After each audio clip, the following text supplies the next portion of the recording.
meðal þeirra sem vilja fara inn í Evrópusambandið að tala það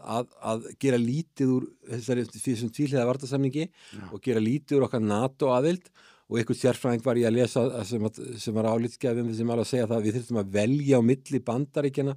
og Evrópu varandi okkar málefni sem ég finnst vera mjög sérstakt því að þegar við horfum á utanríkisviðskipti og efnahaginn hjá okkur við erum náttúrulega eins og þú veist hluta sameiginlegu markað Evrópusambandsins samningin með Evrópska efnahagssvæði þannig að frá efnahagslegu sjónarmiði erum við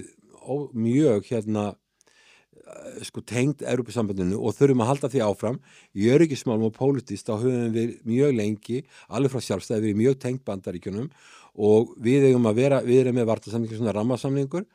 og svo erum við með náttúrulega þessi NATO-aðild og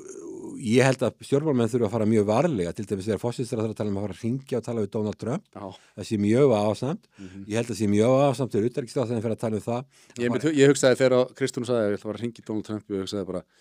eigum við ekki að sleppa því bara láta það símtal alveg eiga sig Þegar hann í þessum ham þá viltu helst halda því eins mikið í fjarlægð eins og þú getur og svo líka því hann vanur að valta yfir þá sem eru minni máttar og með fullir vinningu yfir forsætisráðherra þá hún minni máttar í samanburðinu við Bandaríkin og svo líka kemur utanríkisráðherrann að tala að fara að endurskoða varnarsamningu sem ég myndi aldrei gera varnarsamningunum kveður bara á að Bandaríkin verja Ísland Ísland getur ekki verið sér sjálft en það ekki sagt neitt hvað eigi að vera á Keflavíkurflugvelli til að verja Ísland það bara samið það reglulega þegar ég var í utanríkisráðuneytinu þá var það gert á 3 ára fresti og eins og þetta segja það verið að byggja upp vissar varnir Íslands á Keflavíkurflugvelli það ákveðna framkvæmdir í gangi í Helguvík verið að stækka viðlögukantinn það verið að stækka flughlöðin það verið að efla kapótaleitina og alls konar hluti sem verið að gera og við höfum bara að leyfa þess að halda áfram og verið í sambandi við embættismenn og ráðamenn í Bandaríkjunum sem eru að framkvæma þetta en það algjörlega óþarfi að vera að rugga bátnum með því að fara að hringja í Trump því fyrsta spurningin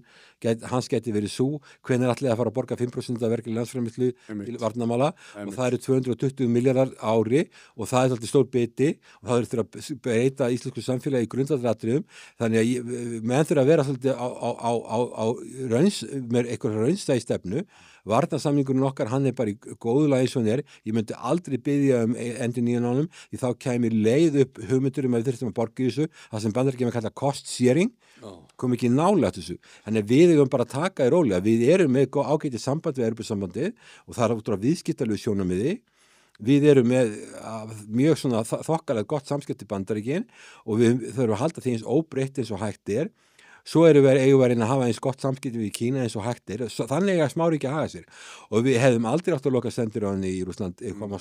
og við hefðum aldrei átt að kaupa vopn til að skjóta inn í Rússland eða drepa Rússland eða skjóta inn í Rússland við smáríki sem að því að Bandaríkin þó að við séum á þeirra verndarsvæði þá hugsa þeirra þína þjóðrækishagsmuni þannig að ef þú smáríki þá brennir þú aldrei neina brýr og þú heldur þau til hlés þess vegna þetta hjákátlegt þegar aðilar sem frá vopnlausri þjóð eins og Íslandi eru að hnykkla vöðvana og steita hnefanum í svona þessum málum við höfum að hafa bara low profile og bara halda góðum samskiptum með alla eftir því sem hægt